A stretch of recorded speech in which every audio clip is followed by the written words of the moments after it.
মির্চি নিবেদন গল্প gold mine. গল্প গোল্ড মাইন। আমি সওদা করতে ভিনদেশে যেতে চাই। মঈন চাচাই আমার পসরা সাজিয়ে দিয়েছেন। তিনি বলেছেন আপনাকে তার নাম বললেই আপনি আমায় তুলে নেবেন আপনার জাহাজে।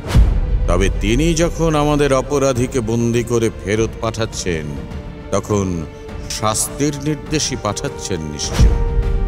ওই দ্বীপে কোনো বিপদ আছে, আমাদের ওদিকে না যাওয়াই ভালো। আসামিকে এভাবে মেহমানের মতো খাতির করে নিয়ে এসেছো। দড়ি পরাও, ওর কোমরে দড়ি পরাও এক্ষুনি।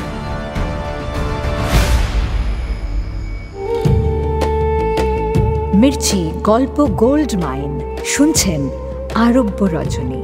আজ শুনবেন সওদাগর সিন্দবাদের গল্প।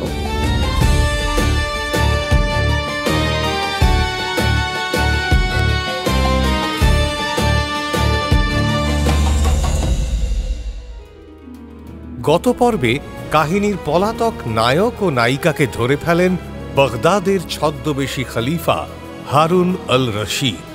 তিনি দেশে ফেরার জন্য রাজি করান তাদের। দেশে ফেরার ব্যবস্থাও করে দেন খলিফা, আর দেন একটি খত বা চিঠি। তারপর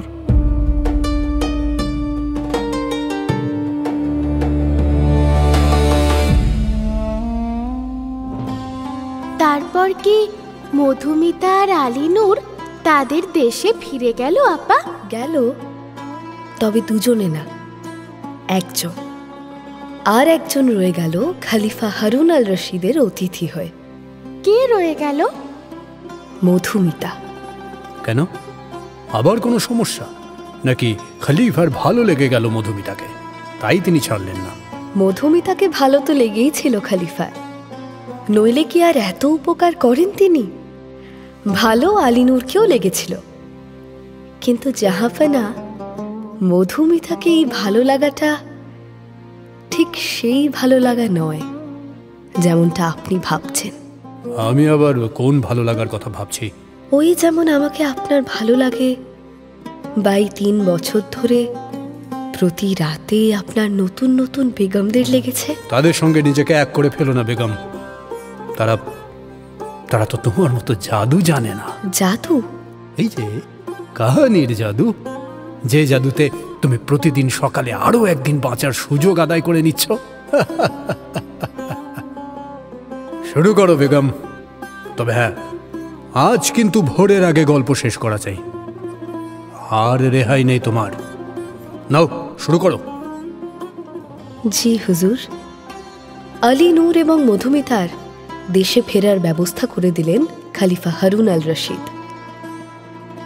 তখনও কিন্তু তারা খলিফা হারুন আল রশিদকে চিনতে পারেনি। একজন জেলের কথায় তারা দেশে ফিরবে কিনা তাই নিয়ে তাদের মনে চলছে দারুণ দ্বন্দ্ব। নূরকে চিন্তিত দেখে মধুমিতা জিজ্ঞেস করে, কি ভাবছো নূর? ভাবছি রাজি তো হয়ে গেলাম, কিন্তু আমাদের দেশে ফেরা কি ঠিক হবে? একবার বিপদের মুখ থেকে বেঁচে পালাতে পেরেছি, কিন্তু দ্বিতীয়বার কি সেই সুযোগ পাব? উজির মঈন বা মোহাম্মদ ইবান সুলেমান আল জিনি যদি আমাদের একবার ধরতে পারেন, তাছাড়া দেশে ফিরে থাকবো কোথায়? সেই উজির সাহেবের কথা তোমার মনে নেই? সুলতান হুকুম দিয়েছেন তোমাদের গ্রেফতার করা হবে, তিনি তোমাদের গর্দান নেবেন। আরো আছে, উজির মঈন আবার জুড়েছেন যে ফাদল সাহেবের সব সম্পত্তি বাজেয়াপ্ত করা হবে। তাতে সুলতান কোনো না করেননি। এতক্ষণে হয়তো আমাদের ঘর বাড়ি সব বাজেয়াপ্ত হয়ে গেছে। আবার ওই জেলের কাছে যা শুনলাম তাতে এই বাগদাদেও পড়ে থাকাটা নিরাপদ নয়।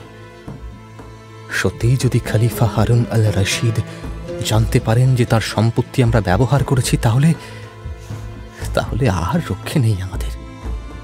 আবার অন্য কোনো দেশেও যে পালিয়ে যেতে বারণ করেছে ওই জেলে, ভেবে দেখলে কথাটা সে মন্দ বলেনি, আমাদের মঙ্গলের জন্যই বলেছে। সত্যিই তো, ঠাঁই নাড়া হয়ে আর কদিন থাকবো বলো? তুমি দেখছি বেশ ভাবতে শিখে গেছো। হ্যাঁ, সে তো তুমি শেখালে মধুমিতা। আমাকে অনুভব করতে শেখালে যে আমার কাছেও এক মহামূল্যবান সম্পত্তি আছে, আর সেটা হলে তুমি। আমি তোমাকে হারাতে চাই না মধুমিতা, কিছুতেই না। নূর মধুমিতাকে কাছে টেনে নেয়, এক দৃষ্টে চেয়ে থাকে মধুমিতার চোখের পানে। মধুমিতার রূপের শেষ মধুটুকুও যেন শুষে নিতে চায় নূর। হারিয়ে যায় মধুমিতার মায়াবী চোখের গোলক ধাঁধায়। ভোরের সূর্যের প্রথম কিরণ এসে পড়ে মধুমিতার মুখে। সে কিরণ মধুমিতার গোলাপ রাঙা গালে ধাক্কা খেয়ে ছড়িয়ে পড়ে নূরের মুখের ওপর। আর কত দেরি করবেন মালিক? হঠাৎ ছদ্মবেশী খালিফার ডাকে সম্বিত ফিরে পায় দুজনে। মধুমিতা ছিটকে সরে দাঁড়ায়, লজ্জায় মুখ লুকায় সে। ছদ্মবেশী খালিফা হারুন আল রশিদ নূরের সামনে এসে দাঁড়ান, হাতে একটা পুটুলি। পুটুলিটা নূরের দিকে এগিয়ে ধরে বলেন, এ নিন মালিক, এর মধ্যে কিছু ফল, আখরোট, বাদাম আর কিছু মিষ্টি আছে। এগুলো বাগদাদের খাস মিষ্টি। খলিফা হারুন আল রশিদ এই মিষ্টি খেতে খুব ভালোবাসেন। পথে খিদে পেলে খেয়ে নেবেন। নূর খালিফার দেওয়া পুটুলি হাতে নেয় বটে, কিন্তু যাওয়ার কোনো উদ্যোগ দেখায় না। নূরের উৎসাহে ভাটা লক্ষ্য করেন খালিফা। তিনি প্রশ্ন করেন, আবার কি হলো মালিক? কোনো সমস্যা? আমায় বলুন। নূর কি বলবে ঠিক করতে পারে না। একটু আগেই তারা দেশে ফিরতে রাজি হয়েছে। তাদের কথাতেই তাদের ফেরার সব ব্যবস্থা হয়ে গেছে। তারপরে যদি তারা বেঁকে বসে, তাহলে জেলে নির্ঘাত রেগে যাবে। তখন হয়তো খলিফা হারুন আল রশিদকে জেলে নিজেই সব জানিয়ে দেবে। তাতে আবার বিপদ হবে। অসহায় মুখে নূর তাকায় মধুমিতার দিকে। মধুমিতাও বুঝতে পারে নূরের সমস্যা। সে মাথা নত করে। নূর বোঝে এই সমস্যার হাল মধুমিতার কাছেও নেই। ঠিক তখনই বৃদ্ধ মালি ইব্রাহিমের গোঙানির শব্দে সকলে ফিরে দেখে। জলসাঘরের একদিকে গালিচার ওপর শুয়েছিল সে। আকণ্ঠ মদের নেশায় অকাতরে ঘুমোচ্ছিল।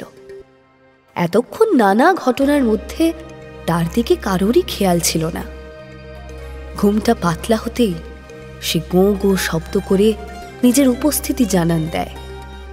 তাকে দেখে খলিফা বলেন, ওই এতক্ষণে হুঁশ আসছে। মালিক, মালিকে এই বেলা মানে মানে কেটে পড়ুন। ও বেটা একবার জেগে গেলে সমস্যা হয়ে যাবে। কিন্তু কেন? ও কি আমাদের যেতে দেবে না? আটকে দেবে? ও হতেও তো পারে। কিন্তু কিন্তু ওই তো আমাদের আশ্রয় দিয়েছিল। লোকটা যেমনই হোক আমাদের বিপদে পাশে দাঁড়িয়েছে। এমন মানুষকে এই অবস্থায় ফেলে চলে যাওয়া কি উচিত হবে? নূর অবাক হয়ে দেখে মধুমিতাকে। যে মধুমিতা ইব্রাহিমকে সন্দেহ করেছিল এক সময়, এই ইব্রাহিম কেন তাদের সাহায্য করছে তাই নিয়ে মনে সংশয় ছিল। বিশ্বাস করতে পারছিল না এই বুড়োটাকে। সেই মধুমিতাই হঠাৎ ইব্রাহিমকে সাহায্য করতে চাইছে। নূর আসলে বুঝতে পারে না যে ইব্রাহিমকে ব্যবহার করে সে তাদের দেশে ফেরাটা আটকাতে চাইছে। জেলের কথায় দেশে ফিরতে রাজি হলেও তারও মনের দ্বন্দ্ব কাটেনি। তার উপর নূরের দোনামোনা তাকে আরও ভাবতে বাধ্য করেছে। সে আরও সময় চায় পাকা সিদ্ধান্ত নেওয়ার। মধুমিতার কথায় ছদ্মবেশী খলিফা প্রমাদ গোনেন।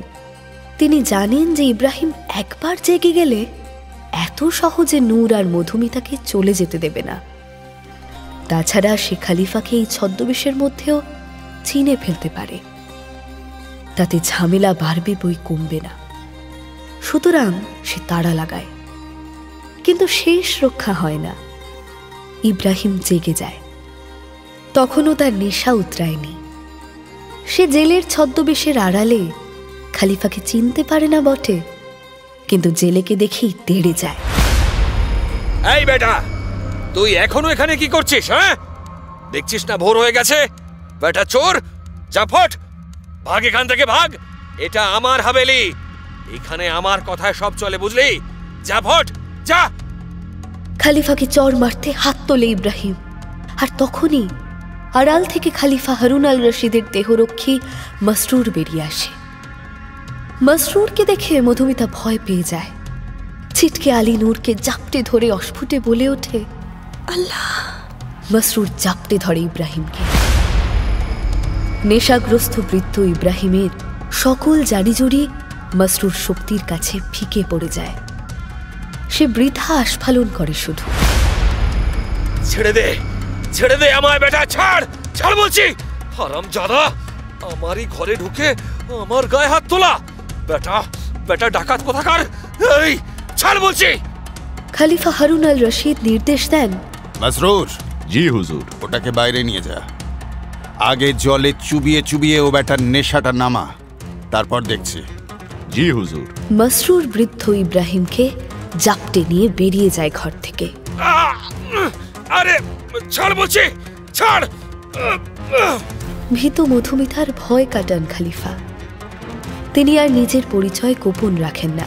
মসরুর দেহরক্ষী, তার মানে আপনি আপনি মহান খলিফা হারুন আল রশিদ। হ্যাঁ, আমি সেই। মধুমিতা মাথা নুয়ে কুর্নিশ করে বলে, এই দাসীবাদীর সেলাম কবুল করুন মহান খলিফা। আমাদের গুনাহ মাফ করার আর্জি পেশ করি আপনার কাছে। মাফি, মাফি হুজুর। এ কি? এ আবার কি হলো তোমার? এই তো এতক্ষণ সহজ সরল কথা বলছিলে, হঠাৎ এমন শক্ত শক্ত কথা বলতে শুরু করলে কেন? হুজুর, গুস্তাকি মাফ। আপনাকে চিনতে পারিনি, এই নাচিস নালায়েক। ও, থামাবে তোমার এই বুলি? আমি কিন্তু এবার সত্যি সত্যি রেগে যাব। আপনাকে চেনার পর আগের মতো করে কথা বলি কি করে হুজুর? আপনি মহান খলিফা, সম্মানীয় ব্যক্তি। কঠিন কঠিন কথা বললেই কি উপযুক্ত সম্মান দেওয়া হয়? হ্যাঁ, কি বলতে চাও সহজ করে বলো। আপনার সম্পত্তি অনধিকার ব্যবহার করে অন্যায় করেছি। আরো সহজ করে বলো। আমাদের ক্ষমা করে দিন হুজুর। হ্যাঁ, এইবার ঠিক হয়েছে তো। ক্ষমা টমা সে না হয় করে দিলাম। তোমরা বিপদে পড়ে জান বাঁচাতে এসেছো, আমার আশ্রয় নিয়েছো, আমার উচিত তোমাদের পাশে দাঁড়ানো। কিন্তু তোমাদের ফেরার কি হবে? এদিকে তো সূর্য মাথার উপর উঠতে চলল। আর দেরি করলে যে বাসরা পৌঁছতে পৌঁছতে মাঝরাত হয়ে যাবে। যাও, এবার বেরিয়ে পড়ো তোমরা। ক্ষমা করবেন হুজুর, আমি ওকে নিয়ে যেতে ভরসা পাচ্ছি না। আমার কাছে নিজের জানের কোনো মূল্য নেই হুজুর। এই কদিনে আমি বেশ ভালো মতোই বুঝতে পেরেছি যে আমি একটা অপদার্থ। কিন্তু হুজুর, মধুমিতা তা নয়। ওর দায়িত্ব যখন নিয়েছি তখন ওর ভালো ও মন্দের কথাও আমার ভাবা উচিত হুজুর। দেখো, আমার মনে হয় না বাসরাতে তোমাদের কোনো বিপদ হবে নূর। আমি কবুতরে আগাম খবর পাঠিয়ে দিয়েছি। এতক্ষণে হয়তো দেখো তোমাদের স্বাগত জানাতে সারা বাসরা উৎসবের সাজে সেজে উঠেছে। আর তারপর তোমাকে যে খত লিখে দিয়েছি সেটা তোমাদের সুলতান যদি একবার পড়েন তাহলে তিনি তোমায় মাথায় তুলে নেবেন। তবুও মানছি তোমাদের ভয় পাওয়াটা অমূলক নয়। তাহলে হুজুর, আমাদের অনুমতি দিন, আমরা এই বাগদাদেই থেকে যাই। না না না, তা হয় না নূর। ফিরে তোমাকে যেতেই হবে, এটা আমার সিদ্ধান্ত। তুমি অনেক ভুল করেছো জীবনে, অনেক অন্যায় করেছো, কিন্তু একজন সুলতান হয়ে নিজের ব্যক্তিগত ক্ষোভ মেটাতে মোহাম্মদ ইবন সুলেমান আল জিনি যা করেছেন সেটা আরো বড় অন্যায়। তার বুদ্ধিদাতা উজির মাইন যা করেছেন সেটাও অন্যায়। এই অন্যায়ের অধ্যায়টা তোমাদের দিয়ে শুরু, শেষও তোমাদেরই করতে হবে। আপনি যদি মধুমিতাকে কটা দিনের জন্য আপনার কাছে রেখে দেন। না নূর, আমি তোমাকে একা যেতে দেব না। ব্যাপারটা বোঝার চেষ্টা করো মধুমিতা, ওখানে বিপদ হতে পারে। তাই তো আমার যাওয়াটা বেশি প্রয়োজন। সব সব তো আমারই জন্য। না না না, ও যখন চাইছে না তখন আর জেদ করো না।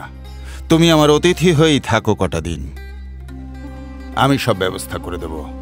এই হাভেলিতেই থাকবে তুমি, কোনো সমস্যা তোমার হবে না। আমি কিছু দাসী বাঁদিকে পাঠিয়ে দেব। একটা কথা তো মানতে হবে যে তুমি ওর দুর্বলতা, আর তাই কাজের থেকে তোমার প্রতি ওর মনোযোগ থাকবে বেশি। মাঝখান থেকে আসল কাজটাই ক্ষতিগ্রস্ত হবে। সুতরাং ও বরং একাই যাক প্রথমে, পরে তোমার যাওয়ার ব্যবস্থা হবে। কি কি কাজ? ওই যে বললাম, অন্যায়ের শাস্তি দেওয়া। কিন্তু কিভাবে? আমি তো কিছুই জানি না, দয়া করে আমাকে বলে দিন। তুমি গেলেই বুঝতে পারবে কি করতে হবে তোমায়। যা যা, ওদিকে যা, ওদিকে যা, তাড়াতাড়ি কর সবাই, যখন তখন এসে পড়বে। এবার যদি পালিয়ে যায় তাহলে সব কটাকে খুন করে ফেলবো। আলী নূরের অনুমান খুব একটা ভুল হয় না। বসরার বন্দরে তখন তাকে গ্রেপ্তার করার জন্য আয়োজন করছেন উজির মঈন। হারুন আল রশিদের পাঠানো কবুতর খবর এনেছে যে আলী নূর আসছে। স্বয়ং খলিফা তাকে দেশে ফেরত পাঠাচ্ছে। নির্দেশ দিয়েছেন খলিফা, আলী নূরের গায়ে যেন একটা আঁচড়ও না পড়ে। তাকে যেন সসম্মানে নিয়ে যাওয়া হয় দরবারে, এবং তার হাত দিয়ে পাঠানো নির্দেশ যেন অবিলম্বে অক্ষরে অক্ষরে পালন করেন সুলতান মোহাম্মদ ইবেন সুলেমান আল চিনি। এমন সংবাদ পেয়ে উজির মঈন চিন্তায় পড়ে যান। আলী নূর খলিফা হারুন আল রশিদের কাছে পৌঁছে গেছে। খলিফা আবার কি নির্দেশ পাঠাচ্ছেন তার হাতে? আমার নামে নিশ্চয়ই কোনো ভালো কথা বলেনি ওই আলী নূর। সুতরাং খলিফা আবার আমাকে সরানোর নির্দেশ পাঠাচ্ছেন না তো? হয়তো আমাকে সরিয়ে ওই আলী নূরকেই উজির করার নির্দেশ পাঠাচ্ছেন। না না না, এ হতে দেওয়া যায় না। আলী নূরকে সুযোগ দেওয়া যাবে না। সুলতান মোহাম্মদ ইবন সুলেমান মহান খলিফা হারুন আল রশিদের প্রতিনিধি, তার নির্দেশে বসরাহ শাসন করেন সুলতান। সুতরাং খলিফার নির্দেশ সুলতান পালন করবেন, আর মাঝখান থেকে আমার বিপদ হবে। কবুতরের আনা খবরে যখন খলিফা হারুন আল রশিদের শিলমোহর দেখে, তখন সিপাহীরা লিফাফা না খুলেই উজির মঈনের কাছে নিয়ে যায়। তেমনই নির্দেশ দেওয়া তাদের। উজির মঈন লিফাফা পড়ে নিজের বিপদের আশঙ্কায় সেটা পুড়িয়ে ফেলে এবং সুলতান মোহাম্মদ ইবেন সুলেমান আল চিনিকে বলে, হুজুর, একটা সুখবর আছে। আলী নূর ধরা পড়েছে। বলো কি? ধরা পড়েছে? কোথায়? জি, বাগদাদে। বাগদাদে? মানে মহান খলিফা হারুন আল রশিদের বাগদাদ? তিনিই তো ওই আলী নূরকে ফেরত পাঠাচ্ছেন আপনার কাছে। কি বলছো মঈন? আমি তো ভাবতেই পারছি না। হ্যাঁ হুজুর, খলিফা আগাম সংবাদ পাঠিয়েছেন কবুতর মারফত। তিনি আরও লিখেছেন যে আলী নূরের সঙ্গে তিনি একটি নির্দেশ পাঠাচ্ছেন। কি নির্দেশ? তা কিছু লেখেননি হুজুর, তবে তিনি যখন আমাদের অপরাধীকে বন্দি করে ফেরত পাঠাচ্ছেন তখন শাস্তির নির্দেশই পাঠাচ্ছেন নিশ্চয়। তাহলে তো এক্ষুনি সব ব্যবস্থা করতে হবে। বন্দর থেকে তাকে ফটকে নিয়ে আসতে হবে, তারপর যেমন শাস্তির নির্দেশ থাকবে তেমন শাস্তির ব্যবস্থা করতে হবে। তুমি আর দেরি করো না মঈন, যাও লেগে পড়ো। এলেই বেটাকে আমার কাছে নিয়ে আসবে। আলী নূরের জাহাজ বন্দরে ফিরতেই বসরার সৈন্যরা ছুটে যায়। তেমনই নির্দেশ ছিল উজির মঈনের। সকলে সারিবদ্ধভাবে দাঁড়ায়। মঈন ঘোড়া থেকে নেমে এগিয়ে আসে। আলী নূরকে দেখে মঈনের শঙ্কা আরো বেড়ে যায়। তার গায়ে রাজকীয় পোশাক, মাথায় টুপি, পায়ে জুতো। সবচেয়ে বড় কথা, সে মুক্ত। তার সঙ্গে থাকা খলিফার সিপাহীরা কেউ তাকে আটক করে রাখেনি। আলী নূর বন্দরে পা রাখতেই মঈন ছুটে আসে হাস্যমুখে অভিবাদন জানাতে। আলী নূর, স্বাগত স্বাগত, এসো এসো। কি আনন্দ যে হচ্ছে তোমাকে দেখে। তুমি তো এখন মহান খলিফার মেহমান। ধন্যবাদ উজির সাহেব। মহান খলিফার মেহমান কিনা জানি না, তবে তিনি আমায় ফেরত পাঠিয়েছেন এই বাসরতে। একদম ঠিক করেছেন। আরে আমরা তোমার আপন লোক, আমাদের ছেড়ে তুমি বিদেশে পড়ে থাকবে সেটা হয় নাকি? নিজেদের মধ্যে ঠোকাঠুকিও একটু আধটু লাগতেই পারে, তাই বলে নিজের দেশটাকেই ভুলে যাবে? তা কেন হুজুর সাহেব, নিজের জন্মভূমিকে কি ভোলা যায়? তবে কখনোই ভোলা যায় না। আচ্ছা ছাড়ো, বলছি খলিফা নাকি কি নির্দেশ পাঠিয়েছেন তোমার হাতে? হ্যাঁ, উনি সুলতানের নামে খত পাঠিয়েছেন। কোথায় দেখি? কিন্তু উজির সাহেব, সেই খত তো আপনাকে দেওয়ার অনুমতি নেই। তুমি তো সবই জানো নূর, সুলতান কোনো খাতই নিজে পড়েন না। যতদিন তোমার আব্বা ছিলেন ততদিন তিনি পড়তেন, এখন সে কাজ আমি করি। হ্যাঁ তা ঠিক। তাহলে আর তাছাড়া খলিফা যা নির্দেশ দিয়েছেন সে তো আমাকে পালন করতেই হবে। তবুও তুমি যদি আমাকে বিশ্বাস না করতে পারো তাহলে ঠিক আছে, চলো সুলতানের কাছে, তার হাতেই না হয় দেবে। না না উজির সাহেব, ভুল বুঝবেন না। বিশ্বাস অবিশ্বাসের প্রশ্ন নয়, আসলে খলিফার নির্দেশ, সুলতানের হাতেই খাতটা দিতে হবে। বেশ, তাহলে চলো। খলিফার নির্দেশ তো আর অমান্য করা যায় না। খলিফা হারুন আল রশিদের খাতটা আগে ভাগে বাগাতে পারে না উজির মঈন, কিন্তু একটি কাজ তিনি সফলভাবে করে ফেলেন। তিনি খলিফার সিপাহীদের বন্দর থেকেই ফেরত পাঠিয়ে দেন। এতে আলী নূরকে তিনি পুরোপুরি বাগে পেয়ে যান, কিন্তু ভাবতে পারেন না যে বিচক্ষণ খলিফার এতে সন্দেহ হতে পারে। আলী নূরকে সুলতানের দরবারে উপস্থিত করা হয়। সুলতান মোহাম্মদ ইবন সুলেমান আল জিনি বেশ অবাক হন আলী নূরকে দেখে। তিনি বলেন, এ কি মঈন, আসামিকে এভাবে মেহমানের মতো খাতির করে নিয়ে এসেছো? দড়ি পরাও, ওর কোমরে দড়ি পরাও এক্ষুনি। সুলতানের নির্দেশে আলী নূরের কোমরে দড়ি পরানো হয়। আলী নূর বুঝতে পারে যে বিপদ ঘনিয়ে এসেছে। সে যে আশঙ্কা করেছিল সেটা ফলতে চলেছে। সে খলিফার খতটা তুলে ধরে বলে, হুজুর, খলিফার এই খাত অন্তত একবার পড়ে দেখুন। আমার মনে হয় আপনি ভুল করছেন হুজুর। আহমাক, সুলতানের হুকুমকে ভুল বলছিস? সাহস তো কম নয়। আলী নূরের গালে এক চর কষিয়ে দিয়ে বলেন উজির মঈন। চরের দাপটে নূরের হাত থেকে খলিফার খাতটা ছিটকে পড়ে মাটিতে। উজির মঈন সেটা সম্মানের সঙ্গে তুলে নিয়ে নিজের দু চোখে ছোঁয়ায়। তারপর দু হাতে খাতটা সুলতানের দিকে বাড়িয়ে দিয়ে বলে, দেখুন হুজুর, এই বেয়াদবটার কাণ্ড দেখুন। স্বয়ং মহান খলিফার শিলমোহর করা খাত মাটিতে ফেলে দেয়। অন্যায়, মারাত্মক অন্যায়।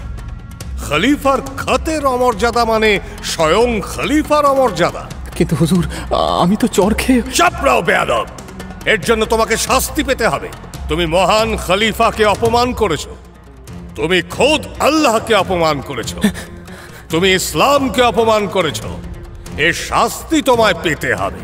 তার আগে একবার যদি খাতটা। খামোশ! সুলতানের ধমকে কেঁপে ওঠে দরবার। উজির মঈন খুশি হন। খলিফার খাতে কি লেখা আছে তিনি জানেন না, তাই কোনো ঝুঁকি নেওয়ারও ইচ্ছে নেই তার। খাত খোলার আগেই সুলতানের থেকে আলী নূরকে খুন করার নির্দেশ আদায় করার চেষ্টা করে মঈন।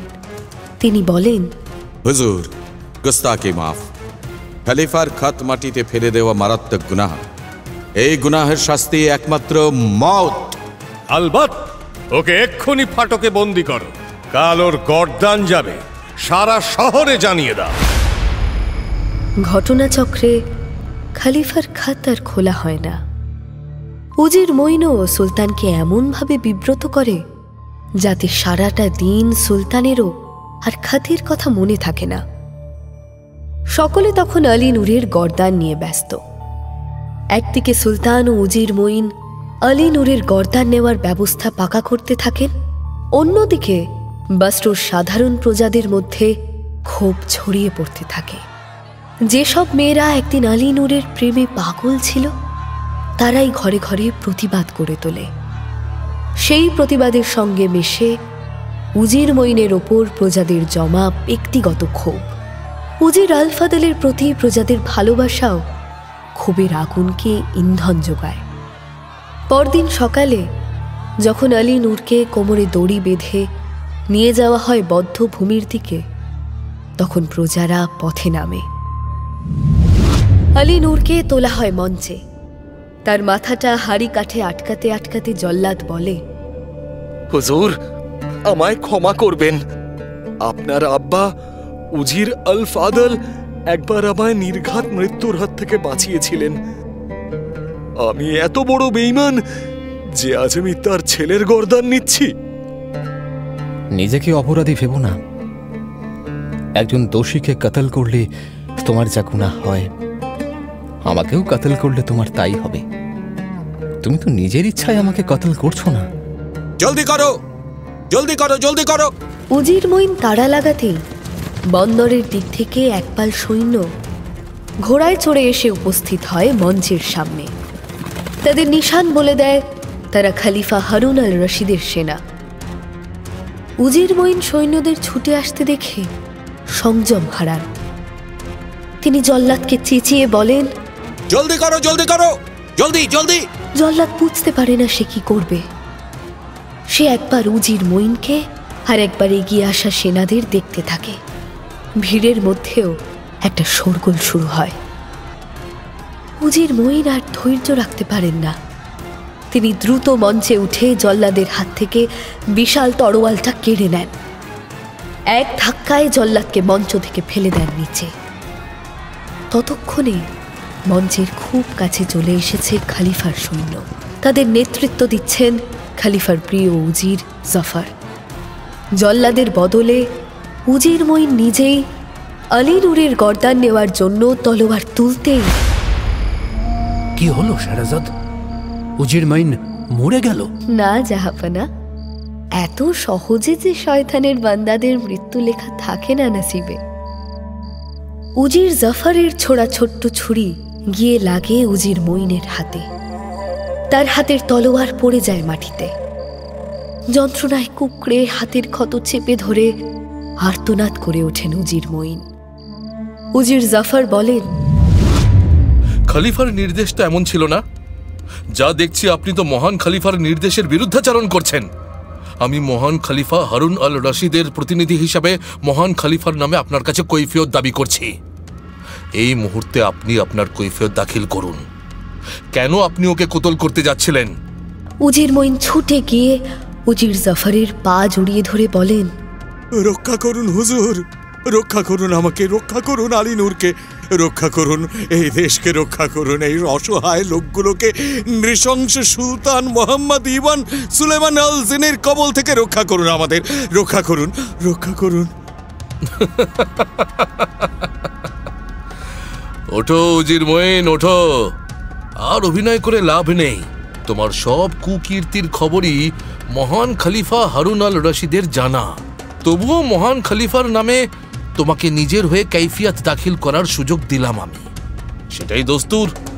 পাপীকেও তার নিজের কথা বলতে দিতে হয়।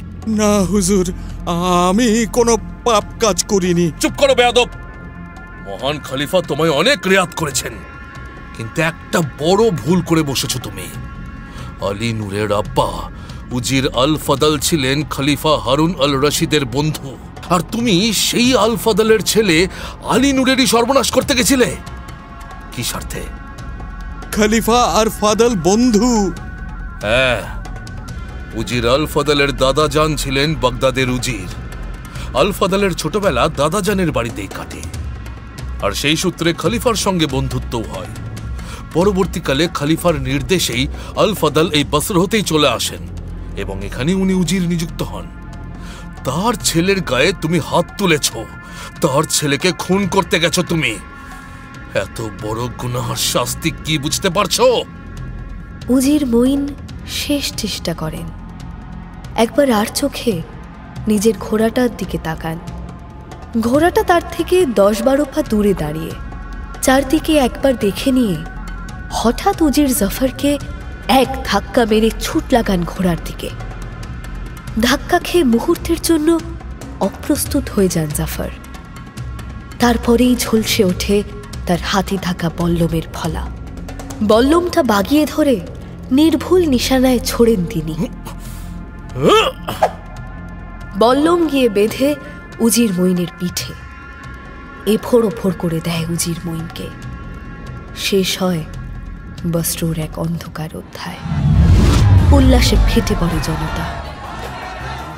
আলী নূরকে সঙ্গে করে উজির জাফর বসরুর দরবারের উদ্দেশ্যে রওনা হয়।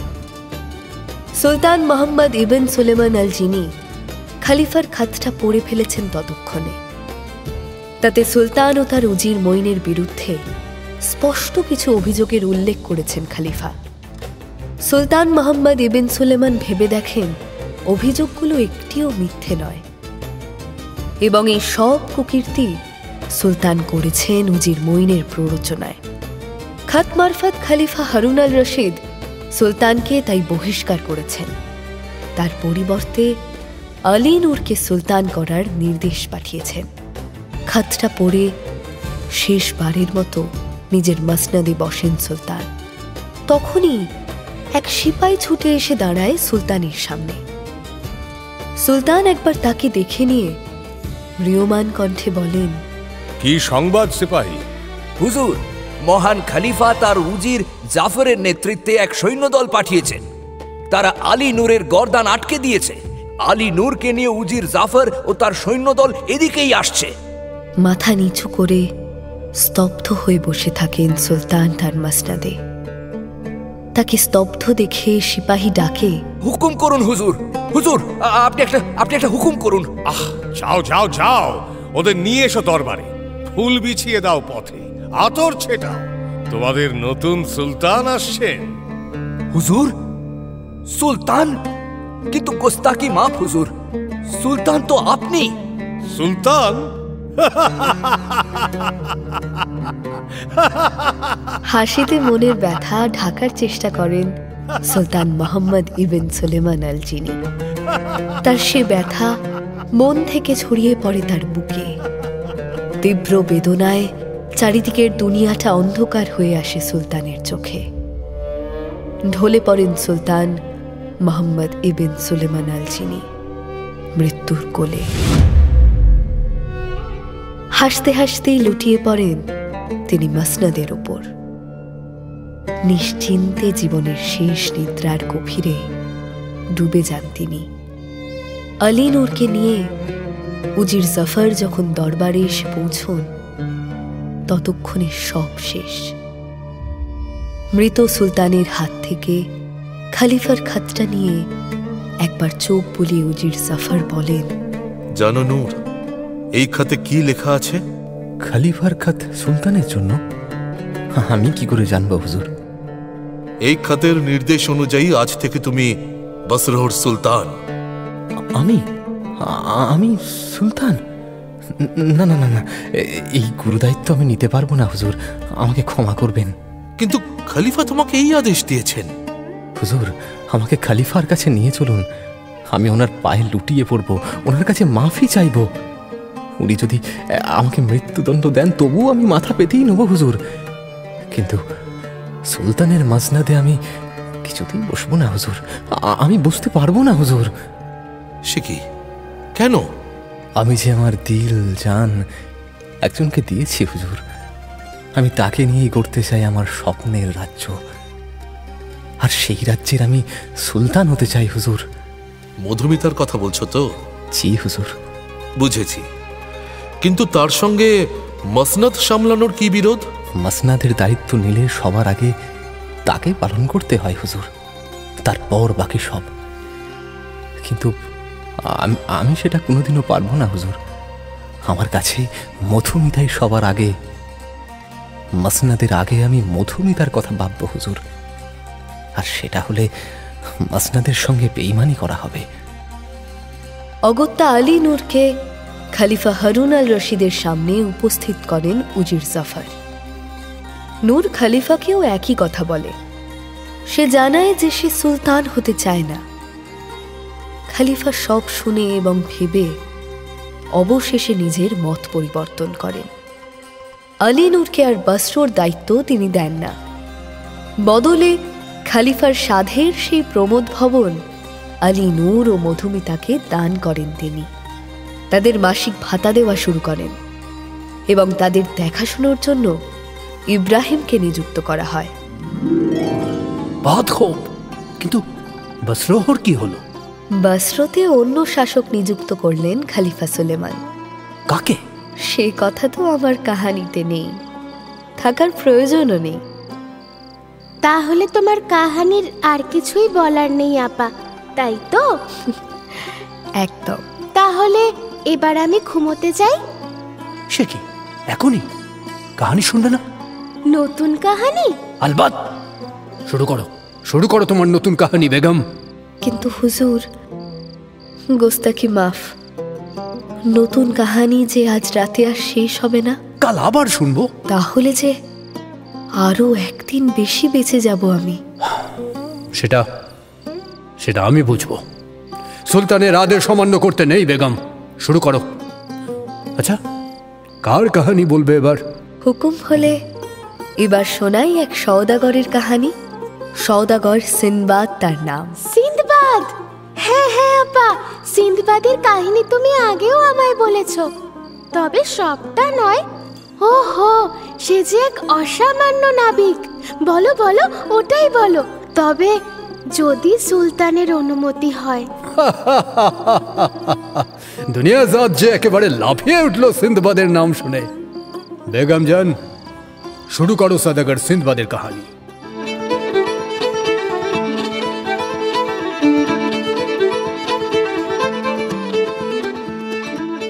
সওদাগর সিন্দবাদের আব্বাও সওদাগর ছিলেন। সওদা করে তিনিও কম কিছু উপার্জন করেননি। দোমহলা বাড়ি ছিল, সারাক্ষণ নৌকার বান্দা গোলাম বাদিতে গম গম করত সে বাড়ি। প্রতি সন্ধ্যায় মেহফিল বসত বাড়িতে, নাচ গান খানা পিনা সব হতো।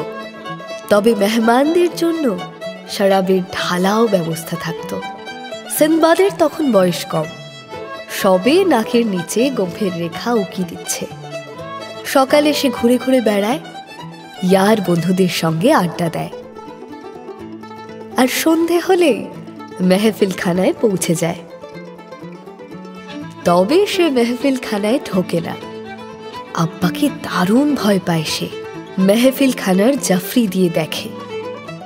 আর মেহফিল শেষ হলে গভীর রাতে যখন নৌকার চাকররা মেহফিল খানা পরিষ্কার করতে ঢোকে, তখন সেও ঢোকে।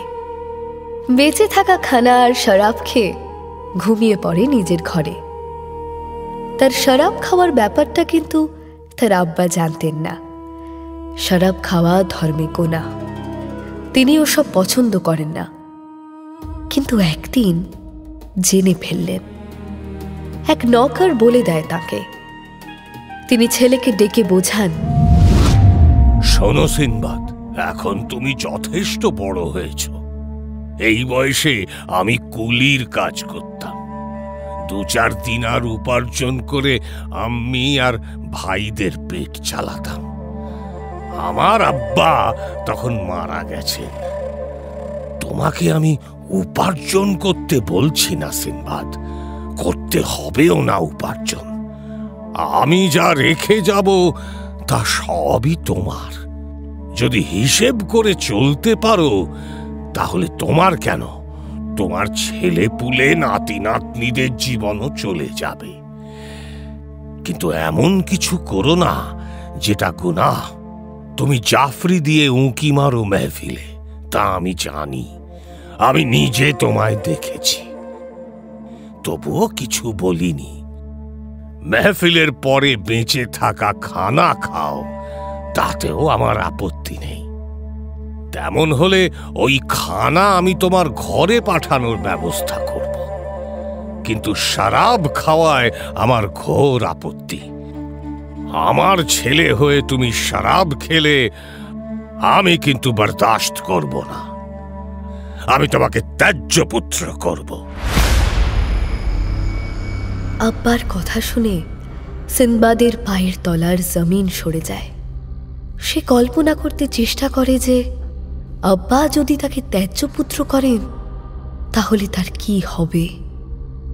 ভয়ে চোখ বন্ধ করে ফেলে সে সিদ্ধান্ত নেয় যে আর সে মেহফিল খানার ত্রিসীমানায়ও যাবে না। কিন্তু প্রতি সন্ধ্যার জলসার শব্দ তাকে অস্থির করে তোলে। রাতে শরাবের অভাবে ঘুম উড়ে যায়। দিন দিন শরীর ভেঙে পড়তে থাকে। সকালের বন্ধুদের সঙ্গে আড্ডাতেও তার মন বসতে চায় না। বন্ধুরা সেটা লক্ষ্য করে জানতে চায়, কি হয়েছে দোস্ত? আজকাল তোমাকে সব সময় কেমন মনমরা দেখায়, শরীরটাও যেন কেমন ভেঙে ভেঙে যাচ্ছে, ঠিকমতো কথাও বলো না আমাদের সঙ্গে। কই কিছু না তো। না না দোস্ত, তুমি কিছু লুকোচ্ছ, তোমার অবশ্যই কিছু একটা হয়েছে।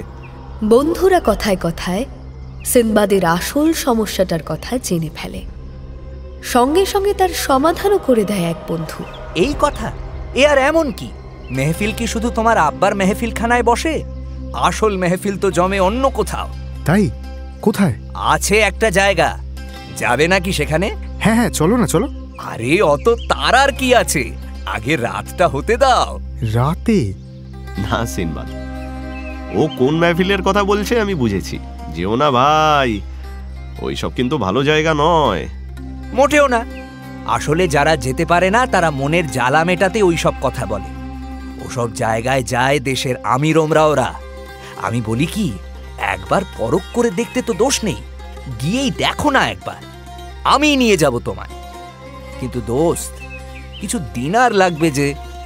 দিনার? হ্যাঁ, সে তো অনেক আছে। সিনবাদ যেও না, আমি বারণ করছি। আমি জানি ওসব জায়গা ভালো নয়। ওখানে মেয়েরা মেয়েরা মেয়েরা কি? ওখানের মেয়েরা ভালো না।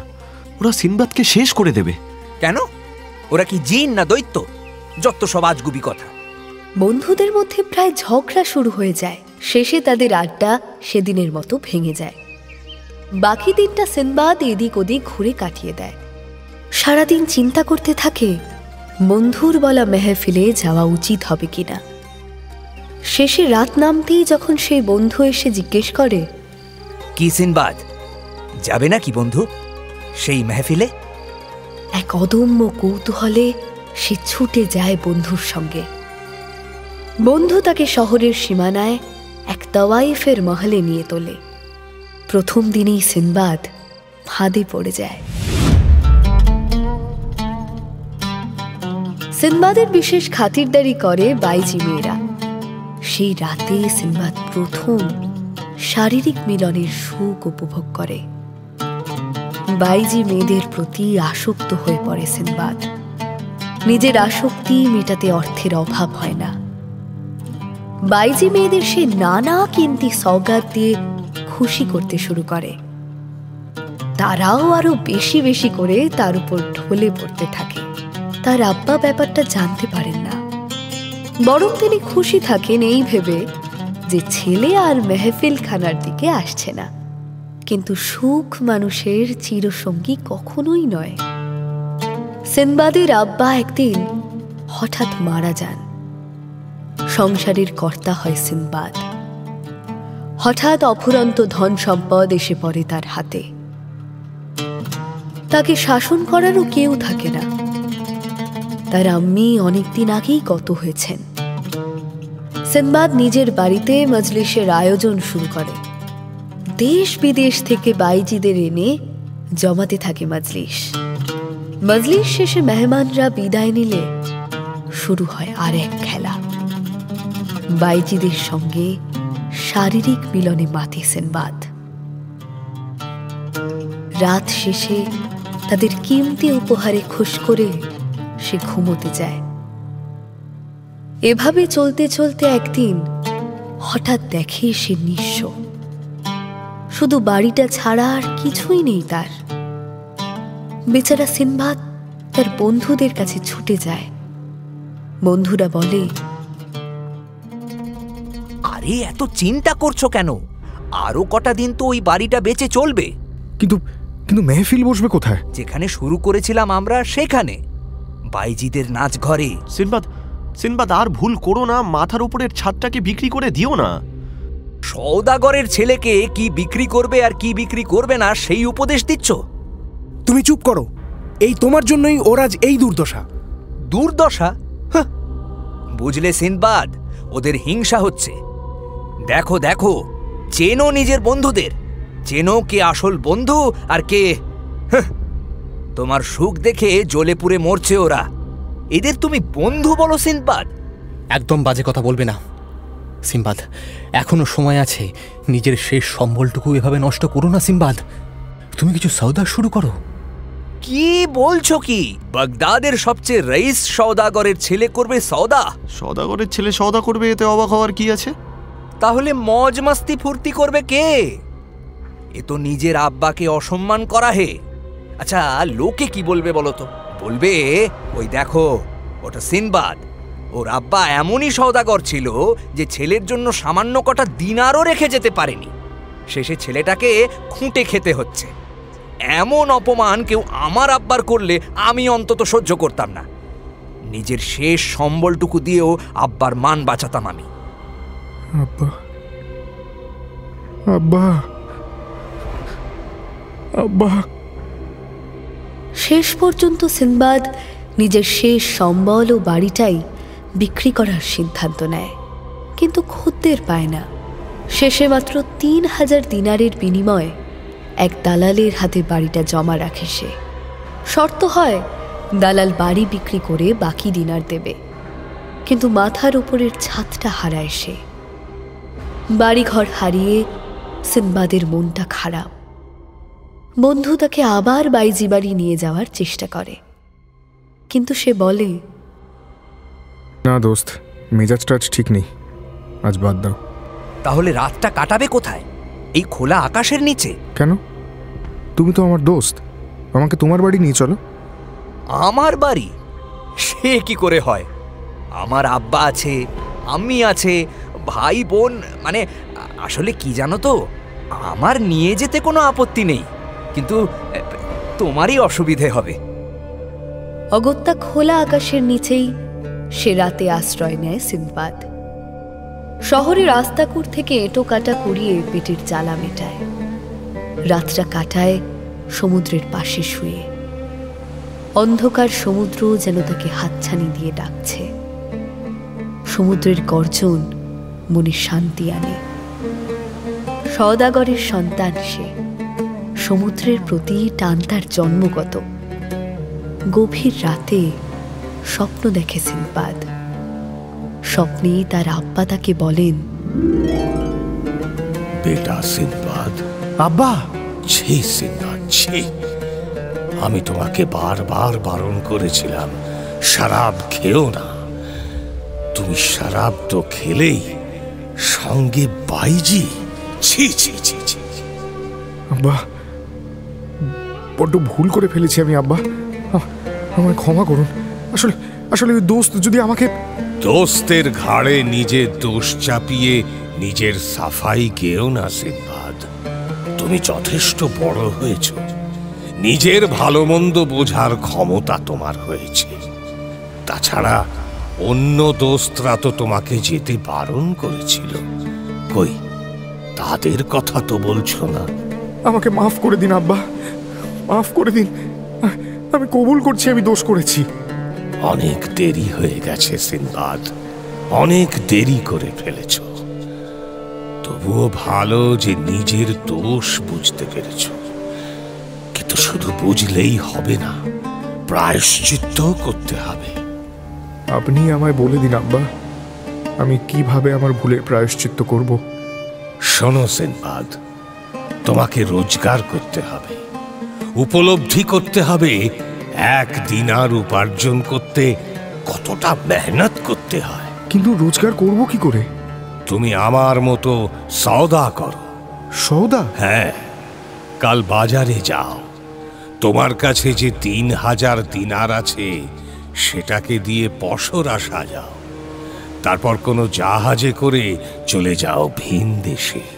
ভিন দেশে এদেশের আতর, গোলাপ পানি, মশলা এসবের চাহিদা ভালো। তুমি এই সব কেনো। বাজারে আমার বন্ধু মঈনের দোকান আছে, তুমি তাকে চেনো তো? জি আব্বা। তুমি ওর কাছেই যাও, ও তোমায় ঠিক ঠিক জিনিস দেবে, তারপর বেরিয়ে পড়ো। ঘুমের মধ্যেই ঘামতে শুরু করে সিনবাদ। চোখেও তীব্র আলো এসে পড়ে তার। সে চোখ খুলে দেখে সকাল হয়ে গেছে। উঠে বসে সিনবাদ। স্বপ্নের কথা মনে পড়ে তার। সে আর দেরি করে না, সোজা হাজির হয় বাজারে। বাজারে মঈন চাচার দোকানটা তার চেনাই ছিল। আব্বা বেঁচে থাকতে বহুবার সে এসেছে এই দোকানে। মঈনও তাকে ভালোই চেনে। সে মঈনকে বলে, চাচা, আমি সওদা করতে যাব ভিন দেশে, আমাকে পসরা সাজিয়ে দাও। সওদা? বাহ বাহ, এই তো বাপ কা বেটা। তা কোন দেশে যাবে ঠিক করেছ? এখনো কিছু ভাবিনি। তাহলে পসরা সাজিয়ে দেব কি করে? এক এক দেশে তো এক এক জিনিসের কদর। তুমি বলে দাও না আমি কোন দিকে যাই। হ্যাঁ, তো যাবে কবে? আজই। আচ্ছা, বেশ বেশ। শোনো, একটা জাহাজ আজ ছাড়ছে, বুঝলে, পূবে যাবে। এই বাগদাদেরই জাহাজ, কাপ্তেন আমার চেনা। তাছাড়া আরো যারা সওদা করতে যাচ্ছে তারা সবাই এই বাগদাদেরই লোক। তুমিও ওই চেনাশোনা অনেককে পেয়ে যাবে। এ সুযোগ হ্যাঁ তো তাড়াতাড়ি মেলে না সহজে। তুমি বরং ওই জাহাজে উঠে পড়ো। দোকানদার মঈনের প্রস্তাবে রাজি হয়ে যায় সিনবাদ। মঈন 3000 দিনারের পসরা সাজিয়ে দেয়। সিনবাদ পসরার বোঝা নিজেই ঘাড়ে করে পৌঁছয় বন্দরে। জাহাজের কাপ্তানের সঙ্গে দেখা করে সে বলে, আমাকে বাজারের মঈন চাচা আপনার কাছে পাঠিয়েছেন। মঈন? ও আচ্ছা, কিন্তু কি ব্যাপারে? আমি সওদা করতে ভিন দেশে যেতে চাই। মঈন চাচাই আমার পসরা সাজিয়ে দিয়েছেন। তিনি বলেছেন আপনাকে তার নাম বললেই আপনি আমায় তুলে নেবেন আপনার জাহাজে। ব্যাস ব্যাস ব্যাস, আর বলতে হবে না, উঠে এসো। জাহাজ ছাড়ার সময় চলে যাচ্ছে, কিন্তু হ্যাঁ, সওদা করে যা লাভ করবে তার 4 ভাগের 1 ভাগ কিন্তু আমায় দিতে হবে। সিনবাদ রাজি হয়ে যায় কাপ্তানের প্রস্তাবে। জাহাজ ছেড়ে দেয়। সিনবাদ জাহাজের পাটাতনে দাঁড়িয়ে বিদায় জানায় বাগদাদ শহরকে। ধীরে ধীরে চোখের আড়ালে চলে যায় শহর। চারিদিকে শুধু পানি আর পানি। পরদিন সকাল থেকেই অসুস্থ হয়ে পড়ে সিনবাদ। এমনটা হবে সে ভাবতেও পারেনি জীবনে। বমি হতে থাকে ঘন ঘন। দুর্বল হয়ে পড়ে সে। ক্লান্ত অবসন্ন সিনবাদকে কাপ্তান নিজের ঘরে নিয়ে রাখেন। কিছুদিন বিশ্রাম নেয় সিনবাদ, কিন্তু মনে মনে সে ক্লান্ত হয়ে পড়ে। চারদিকে পানি ছাড়া আর কিচ্ছু নেই। এক টুকরো ডাঙা দেখার জন্য তার মন অস্থির হয়ে ওঠে। একই অবস্থা বাকি সকলেরও, কিন্তু সমুদ্রের মাঝে ডাঙা কোথায়? তার উপর কাপ্তান একদিন গল্প করতে করতে সিনবাদকে জানান, এই পথে আমি বহুবার এসেছি। আমার হাতের তালুর থেকেও ভালো চিনি এই পথ। এই পথের সবচেয়ে বড় সুবিধে কি জানো? কি? এই পথে কোনো ডাঙা বা চোরা পাহাড় নেই, ফলে জাহাজ ধাক্কা খেয়ে ভেঙে যাওয়ার কোনো সম্ভাবনাও নেই। তাহলে বিপদের কোনো সম্ভাবনা নেই বলছেন? না, তা বলছি না। বিপদ অল্প বিস্তর আছে। এই পথে জলের স্রোত প্রচণ্ড। একটার নিচে আর একটা স্রোত বয়ে চলে, সেই স্রোতের তালে তাল মিলিয়ে চলতে হয়, নইলেই বিপদ। আর আছে ঝড়, সমুদ্র ঝড় মারাত্মক। তবে বছরের এই সময় ঝড় ওঠার সম্ভাবনা কম, কিন্তু ঝড় ছাড়াও বিপদ আছে এই পথে। জলদস্যু আর বিভিন্ন দৈত্য দানবও আছে। এরা অবশ্য সব পথেই থাকে, তবে কোনো নির্দিষ্ট স্থানে এরা একটানা বেশি দিন থাকে না, বারবার নিজেদের অবস্থান বদলায়। সুতরাং এদের কথা কিছু বলা যায় না আগে থেকে। ডাঙা, ওই ওই দূরে ডাঙা দেখা যাচ্ছে, দেখো সবাই, দেখো ডাঙা। হ্যাঁ, কি বলছে? ডাঙা? তাও এখানে? আমরা কি চলে এলাম তাহলে? না না না না না, সে কি করে হয়? এখানে তো ডাঙা থাকার কোনো কথাই নেই। চলো তো গিয়ে দেখি, এ আবার কোনো বিপদ নয় তো, বা কোনো মায়াবী ফাঁদ? চলো গিয়ে দেখি। কাপ্তানের পেছন পেছন সিন্দবাদও এসে দাঁড়ায় জাহাজের পাটাতনে। ততক্ষণে বাকি যাত্রী ও নাবিকরা সকলেই জুটেছে সেখানে, রীতিমতো হল্লা করছে আনন্দে। কাপ্তান তার দূরবীন চোখে ঠেকিয়ে ভালো করে দেখেন। সিন্দবাদ দেখে কাপ্তানের কপাল যেন আরো একটু কুঁচকে যায়। সে জিজ্ঞেস করে, কি হলো জনাব? চোখ থেকে দূরবীন নামিয়ে সিন্দবাদের হাতে দিতে দিতে কাপ্তান বলেন, ঠিকই বলছে, একটা দ্বীপ দেখা যাচ্ছে বটে, ছোট্ট দ্বীপ, গাছগাছালি রয়েছে, কিন্তু এখানে এই দ্বীপ এলো কোথা থেকে? কুদরত কা করিশ্মা হুজুর, সে কি আর আমার আপনার বুদ্ধিতে কুলবে? হ্যাঁ। যাত্রীর কথায় কাপ্তান মাথা নেড়ে সম্মতি জানান। সিন্দবাদ দূরবীনে চোখ রাখে। দ্বীপে বহু ধরনের গাছ দেখতে পায় সে। তার মধ্যে কিছু নারকেল গাছ সে চিনতে পারে, কিন্তু একটা বিশেষ ব্যাপার লক্ষ্য করে সে, দ্বীপে কোনো পশু পাখি দেখা যায় না। বিষয়টা কাপ্তানকে জানাতে কাপ্তান বলেন, আমিও দেখেছি ব্যাপারটা। আর কিছু থাকুক বা না থাকুক, সামুদ্রিক পাখি অন্তত থাকাটা স্বাভাবিক, কিন্তু সেসবও নেই। আমার মনে হয় ওই দ্বীপে কোনো বিপদ আছে, আমাদের ওদিকে না যাওয়াই ভালো। কি বলছেন জনাব? এত দিন ধরে শুধু দুলছি, ঢেউয়ের দোলায় দুলছি আর দুলছি। একবার অন্তত নেমে একটু পাইচারি করে নি, একটু অন্তত হাত পায়ের গিটগুলো ছাড়াই। আরে তোমরা বলছো বটে, কিন্তু আমি ওই দ্বীপে কোনো প্রাণী দেখতে পাচ্ছি না, কোনো পাখি পর্যন্ত নেই। আর কেন নেই এটাই তো বুঝতে পারছি না। আরে অত ভাবার কি আছে, আমরা বরং কাছে গিয়ে একবার দেখিই না। যদি কিছু বিপদ হয় তাহলে পালিয়ে যেতে কতক্ষণ? হ্যাঁ হ্যাঁ, ঠিক কথা বলেছেন, ঠিক কথা বলেছেন, সেটাই ভালো, সেটাই ভালো, একদম ঠিক কথা বলেছেন। কাপ্তানের ইচ্ছে না থাকলেও শেষ পর্যন্ত জাহাজ নোঙর করা হয় দ্বীপে। এক নাবিক চেঁচিয়ে বলে, আমি আগে নামছি, তোমরা দাঁড়াও, আমি দেখি যদি নিরাপদ মনে করি তবেই তোমাদের ডাকবো। সে কি, তুমি তুমি একা নামবে? বিপদ হবে না? বিপদ? সে হলে হবে। বিপদের ভয় আমি পাই না, বরং বিপদ আমাকে ভয় পায়।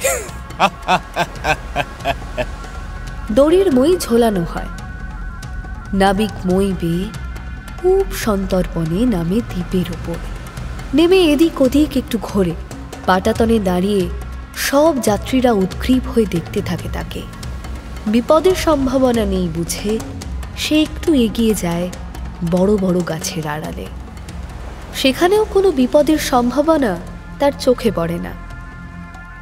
গাছের আড়াল থেকে বেরিয়ে সে জাহাজের যাত্রীদের চেঁচিয়ে বলে, ভাই সব নেমে এসো, কোনো বিপদ নেই, নেমে এসো।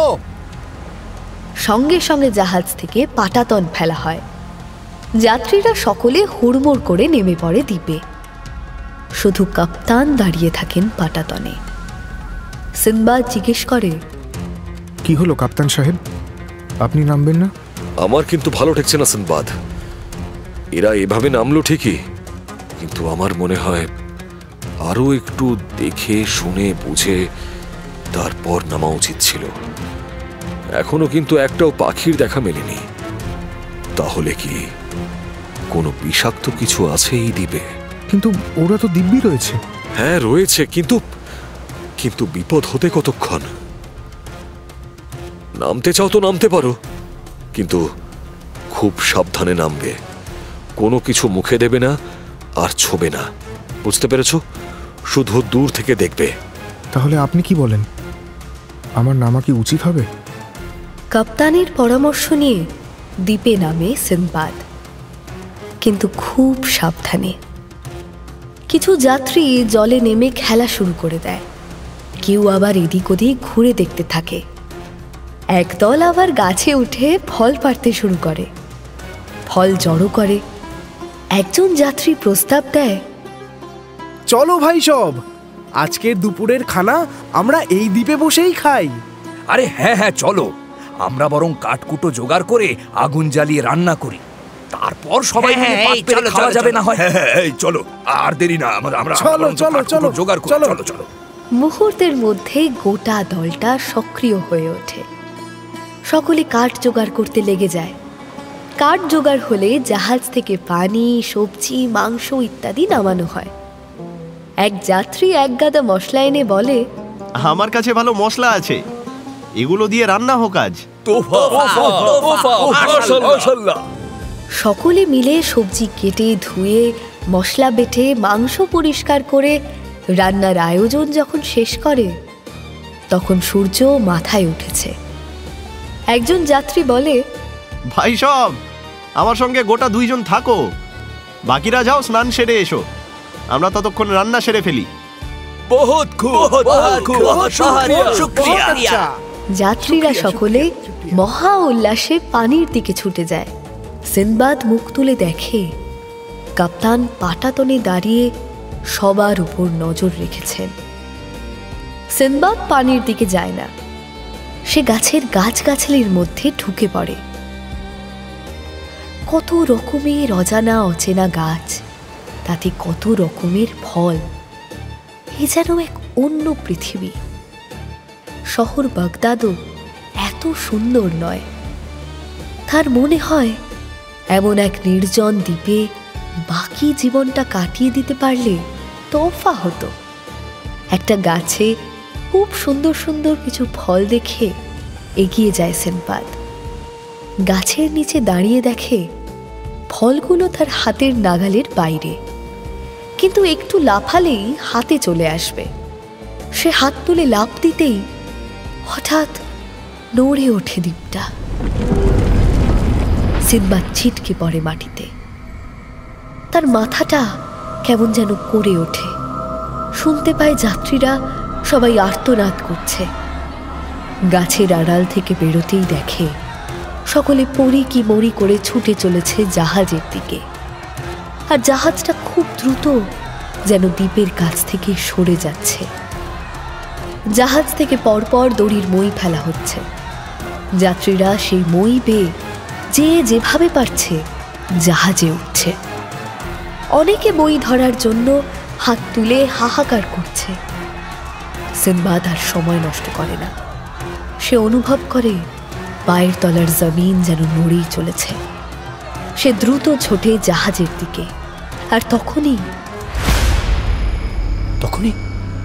কি হয়? সিনবাদ কি মারা যায়? মারা গেলে আর কাহিনী হবে কি করে হুজুর? তাহলে কি হলো সিনবাদের? বলো বেগম, বলো। ভোর হয়ে গেল। মানে স্বপ্ন দেখছিল নাকি? না হুজুর, আপা সেই কথা বলছে না। আপা বলছে ভোর হয়ে গেছে, নামাজ আদা করার সময় হয়ে গেছে। ও তাই তো, আমি খেয়ালই করিনি। আমায় যেতে হবে। কিন্তু হুজুর, আমার কি হবে? কি হবে মানে? মানে আমাকে আপনি... হ্যাঁ, আজও তোমায় রেহাই দিলাম বেগম, তবে দিনের বেলাটাই শুধু। রাতে কিন্তু রেহাই নেই। আবার শোনাতে হবে সিনবাদের কাহানি। আচ্ছা সিন্দবাদ তো না হয় বেঁচে গেল বুঝলাম, নইলে কাহানি হবে না, কিন্তু কিন্তু ওই দ্বীপটা নড়ে উঠল কেন? সেটা না হয় আজ রাতেই শুনবেন হুজুর। ততক্ষণ তো মেহেরবানি করে আপনাকে ধৈর্য ধরতেই হবে জাহাপনা। দরবার কি আর আপনাকে ছাড়া বসতে পারে?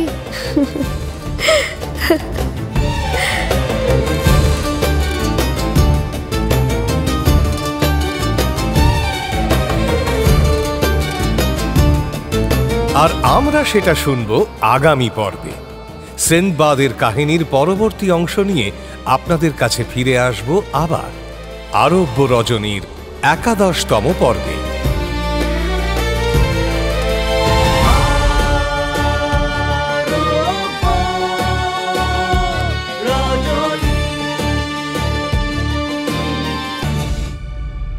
মির্চি গল্প গোল্ড মাইনে শুনলেন আরব্য রজনী।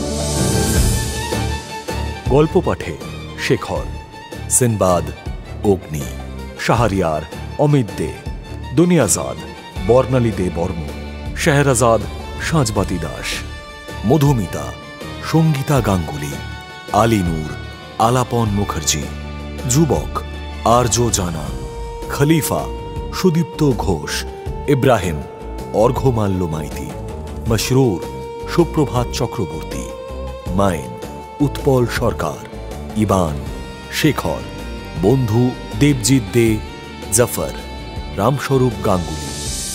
নাট্যরূপ শিবাশিস বন্দ্যোপাধ্যায়, নাট্যরূপ সহায়তা শুদ্ধ সত্য দাশগুপ্ত, শব্দগ্রহণ ও আবহ সত্যজিৎ সেন, শব্দ পরিকল্পনা ও মিশ্রণ সব্যসাচী মুখার্জি, পরিচালনা শাওলি মজুমদার, সৃজনশীল পরিচালনা ইন্দ্রাণী চক্রবর্তী, প্রযোজনা প্যাস্টেল এন্টারটেইনমেন্ট। মির্চি গল্প গোল্ড মাইন আপনার জন্য exclusively Mirchi Bangla YouTube channel এবং গানা অ্যাপে।